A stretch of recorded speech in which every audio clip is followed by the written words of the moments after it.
né, montar um movimento político nacional, né, que já tem 12 anos, né, organizar as maiores manifestações da história do país, no impeachment da presidente Dilma Rousseff, um movimento que está em todos os estados da federação, que elegeu já vereadores, deputados estaduais, eu enquanto deputado federal, e que conseguiu, né, montar um partido político, montar um partido, é como se fosse uma operação de uma grande empresa, porque você precisa, nós coletamos assinaturas em todos os estados da federação, centenas de coletores, uma linha de produção para juntar as assinaturas, enviar as assinaturas especificamente no cartório em que aquele eleitor vota, né, tirar a cópia dessas assinaturas, organizar o desenvolvimento de um software próprio que a gente fez. Boa parte do nosso time, eu diria aí metade do time do partido é formado por programadores, que nós inovamos aí nessa coleta de assinaturas, coletando as fichas físicas, mas tendo um software para bater as informações da pessoa com o sistema do TSE, né, coisa que fez com que a gente tivesse a menor perda de assinaturas por divergência de dados aí da história de todos os partidos políticos, e não é coisa fácil, né, montar um partido, foi o único partido montado nessa legislação eleitoral mais rigorosa. Você toma como exemplo o próprio ex-presidente da República, Jair Bolsonaro, que com a caneta de presidente na mão, com o holofote de presidente, com os microfones que o presidente tem, com uma horda, né, de seguidores fanáticos, ainda assim não conseguiu sequer passar da fase da coleta de assinaturas, nem chegou na entrega dos cartórios, muito menos no julgamento do TSE. Então, o Renan Santos faz a administração hoje dessa grande estrutura que envolve milhares de pessoas hoje. O nosso partido tem, só nessa primeira eleição, cerca de 900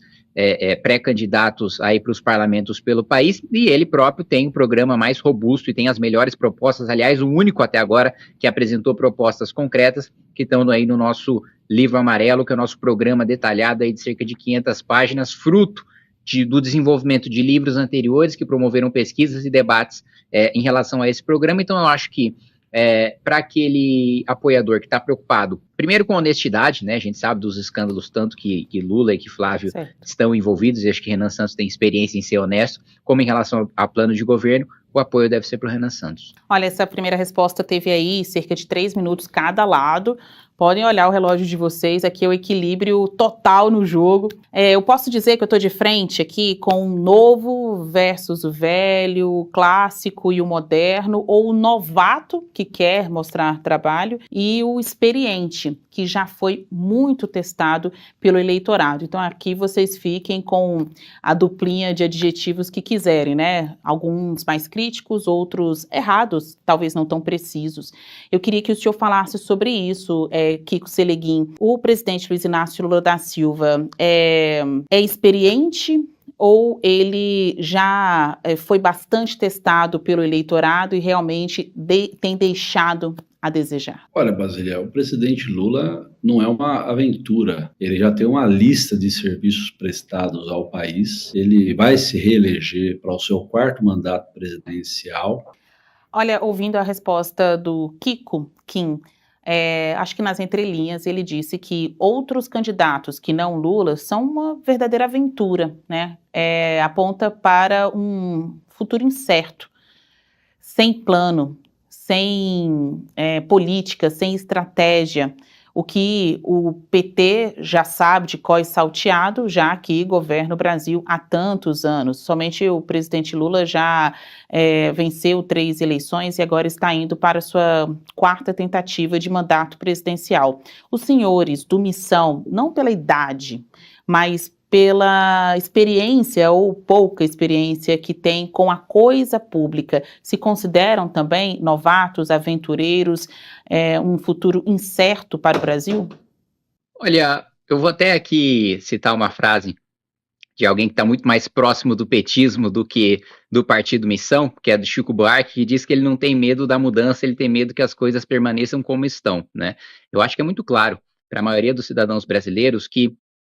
a gente considerando aí a nova república, em que praticamente metade desse período nós fomos governados pelo PT, e avaliando, né, o nosso desempenho em relação aos outros países emergentes, o Brasil fracassou miseravelmente, né, as gestões petistas fracassaram miseravelmente, né. O deputado Kiko perguntou de onde eu tirei os dados que eu citei, bom, do Banco Central, do Ministério do Planejamento e do Ministério da Fazenda, né, a gente teve déficit atrás de déficit primário, a gente teve um salto de dívida que nem países em guerra tiveram um aumento de dívida tão grande quanto o Brasil, saiu aí de 73% do PIB para 79%, né, um déficit ali só no primeiro ano de 230 bilhões de reais, e o governo continua, né, aumentando a arrecadação, aumentando os impostos, quando a gente já tem a maior carga tributária dentre todos os países emergentes. Então, se a gente fosse falar de gênero de filme, Basília, eu diria que sim, né? O Partido Missão é uma aventura, enquanto o Partido dos Trabalhadores é uma tragédia, né? Então, o que não se pode falar é que nós não temos planejamento, é que nós não temos estratégia, mesmo porque, até agora, fomos os únicos a apresentar um plano de governo detalhado, né? Lula, até agora, não falou de nenhuma proposta, não trouxe nada de novo, não defendeu como ele vai fazer com que a gente seja, né, deixe de ser um dos países com uma das piores educações do mundo, né, incluindo a própria gestão do Fernando Haddad, né, triplicou o investimento em educação e foi capaz de nos entregar como um dos 10 países com pior nota em matemática no PISA, um dos 15 países com pior nota em linguagem e leitura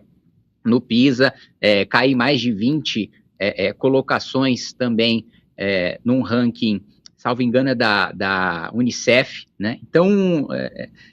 tudo que está posto do Partido dos Trabalhadores, o brasileiro já conhece, né? Hoje a qualidade de vida do brasileiro é ruim, o salário é ruim, as condições de trabalho é ruim, ele não tem segurança pública, a educação é ruim, a saúde é ruim. Então, eu me pergunto se um brasileiro realmente sente-se satisfeito com a sua vida e acha que praticamente 20 anos de governo de PT foram bem-sucedidos, trouxeram bem-estar, trouxeram riqueza, trouxeram segurança na sua vida. Se hoje o brasileiro, ele acha que a sua escola pública ela tem a mesma qualidade de uma escola privada, que ele é bem atendido pelo sistema público de educação, se ele prefere ter um convênio médico ou ser atendido pelo Sistema Único de Saúde, se ele hoje sente-se seguro e consegue andar com um celular na rua, né, sem temer facções criminosas, durante todos esses anos de garantismo penal, de abolicionismo que o PT defendeu, agora, nesse ano de eleição, nessa eleição especificamente, em que segurança pública é pauta, Lula até sancionou um projeto meu de aumento de pena de furto, roubo e receptação, que o PT, inclusive o próprio deputado Kiko,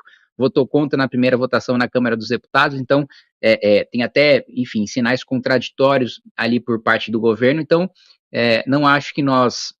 sejamos ali um futuro incerto. Nós somos a representação de um futuro glorioso, a representação de um futuro de um país rico, de um futuro de um país poderoso, de um país verdadeiramente soberano, né? Não tem como a gente falar em soberania quando hoje, se os Estados Unidos quiserem, eles nos invadem a qualquer momento, né? O próprio ministro da Defesa do Lula